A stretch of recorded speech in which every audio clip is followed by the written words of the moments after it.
అందరికీ praise lord. దేవుని నామానికి మహిమ కలుగును గాక. మీరందరూ బాగున్నారు కదా? మీరు పెడుతున్న ప్రతి ప్రార్థన రిక్వెస్ట్ కానీ మేము ప్రార్థన చేస్తూ ఉన్నాం.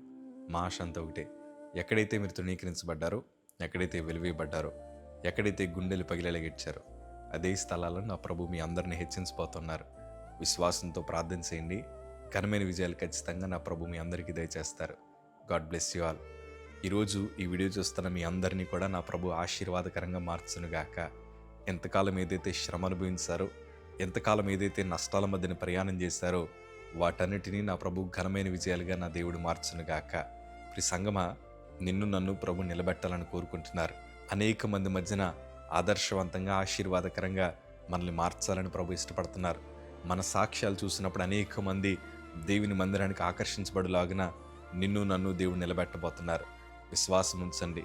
దేవుని వాక్యంలో నాకు చాలా ఇష్టమైన మాట, కీర్తనల భాగము 1వ అధ్యాయం 3వ మాట చదవగలిగితే, అతడు నీటి కాలువలి యారను నాటబడిందై ఆకు వాడక తన కాలం ముందు ఫలమిచ్చు చుట్టు వలె నుండును, అతడు చేయనదంతయు సఫలమగును. ఈ వాగ్దానం మీ బ్రతుకులు నెరవేర్చబడును గాక. దేవుడు తగిన కాలం ముందు మనల్ని ఫలమిచ్చే చెట్టు వలె దేవుడు మారుస్తాడు.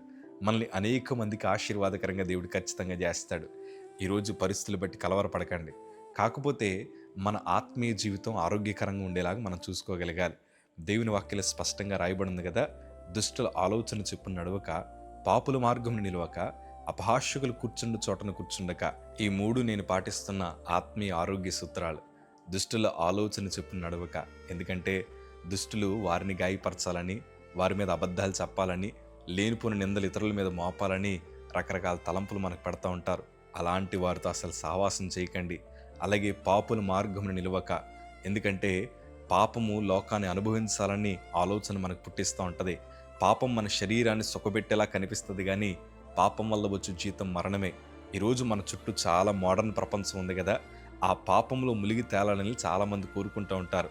ఆ పాపాన్ని అనుభవించాలని కోరుకుంటారు. పాపపు అలవాట్లు చాలామంది నేర్పించడానికి ప్రయత్నం చేస్తూ ఉంటారు.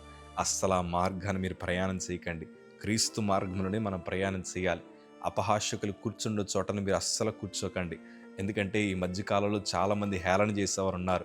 మందిరాల్లో కూడా వాక్యాన్ని వారు వినరు, వినేవారిని విన్నెవరు. సెటైర్లు వేస్తూ ఉంటారు, లేనిపోని మాటలు మనకు చెప్తూ ఉంటారు. వారి మీద వీరి మీద ఎగతాళి చేస్తూ కొంతమంది కుళ్ళు జోకులు వేసేవాళ్ళు ఉంటారు. అలాంటి వారి పక్కన కూర్చోవడమే కాదు, సాయంత్రం ఖాళీ సమయం దొరికినప్పుడు వారికి ఫోన్ చేయడము, వారింటికి వెళ్ళి మాట్లాడడము, ఇట్లాంటి పనులు ఏం పెట్టుకోకండి. ఎందుకంటే అది మీ ఆత్మీయ జీవితాన్ని పాడు చేస్తుంది. ఈ 3 మీరు పాటించగలిగితే మన హృదయము దేవుని వాక్యాన్ని చదవాలన్న తలంపు వస్తుంది. ఎప్పుడైతే మీరు దేవుని వాక్యాన్ని సంతోషంతో చదవడం ప్రారంభిస్తారో మీ బ్రతుకులు ధన్యమైపోతాయి. ఎంత సంతోషమో చెప్పనా, దేవుడు మీ బ్రతుకులు నూతన కార్యాలు జరిగించడం ప్రారంభిస్తాడు. నేను ప్రభు పరిచర్కి వచ్చిన తర్వాత ప్రభా నా ఆత్మీయ జీవితాన్ని కాపాడుకోవాలని ఈ 3 పాటించడం ప్రారంభించాను. ఎందుకంటే నేను గతంలో నా జీవితం వేరు, నాకు రాజకీయ పిచ్చి చాలా ఎక్కువ ఉండేది.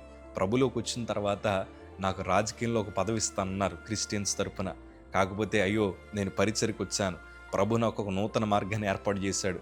లోకస్తులు చాలామంది నన్ను డైవర్ట్ చేయడానికి ప్రయత్నం చేసినా వెనుకడుగు వేయకుండా అది క్రీస్తు వల్ల కలిగింది కాదని వాటన్నిటిని పక్కన పెట్టి ప్రభు వైపు చూడడం ప్రారంభించాను. ఈరోజు మనశ్శాంతిని దేవుడు అనుగ్రహించాడు. గతంలో నాకు చాలామంది సహవాసం ఉండేవారు. లెక్క పెట్టుకుంటే 2600 మంది పైన స్నేహితులు ఉండేవారు. వారందరినీ పక్కన పెట్టి క్రీస్తు సహవాసం చేయడం ప్రారంభించాను.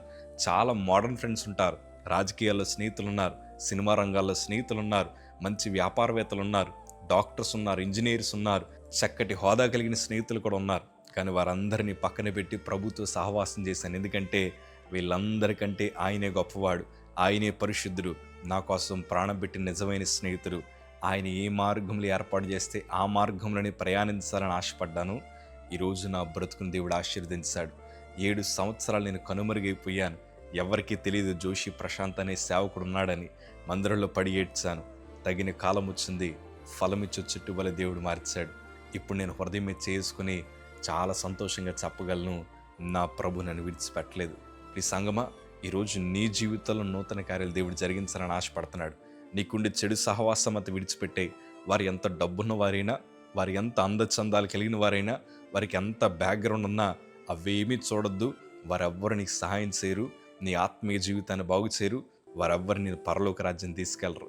నువ్వు ప్రభు వైపు చూడగలిగితే దుష్టులను, పాపులను, అపహాస్యకులను వారందరినీ పక్కన పెట్టి పరిశుద్ధంగా బ్రతకాలని నిర్ణయం తీసుకుంటే నువ్వు చేతులు చాపక్కర్లేదు. నీ చేతులు అనేక మందిని పోషించే చేతులుగా దేవుడు మారుస్తాడు. నీ బ్రతుకుని దేవుడు మారుస్తాడు. ఈ వీడియో చూస్తున్న తల్లులతో, సిస్టర్స్తో, బ్రదర్స్తో దేవుడు మాట్లాడబోతున్నాడు. మీ జీవితాలు దేవుడికి అప్పగించండి. మీరు ఏదైతే ఆలోచిస్తున్నారో దానికంటే గొప్ప విజయాలు, ఉన్నతమైన ద్వారాలు నా ప్రభు ఖచ్చితంగా తెరుస్తారు. ఈ వీడియో చూస్తున్న సేవకులు కూడా ఉన్నారు. అయ్యా, నా నిండు మనసుతో మీకు ఒక మాట చెప్పాలని ఆశపడుతున్నాను. మీ సేవా పరిచయం దేవుడు ఆశీర్వదించబోతున్నాడు. మీరు అడుగుపెట్టు ప్రతి స్థలంలో ఘనమైన విజయాలు దేవుడు ఇవ్వబోతున్నాడు.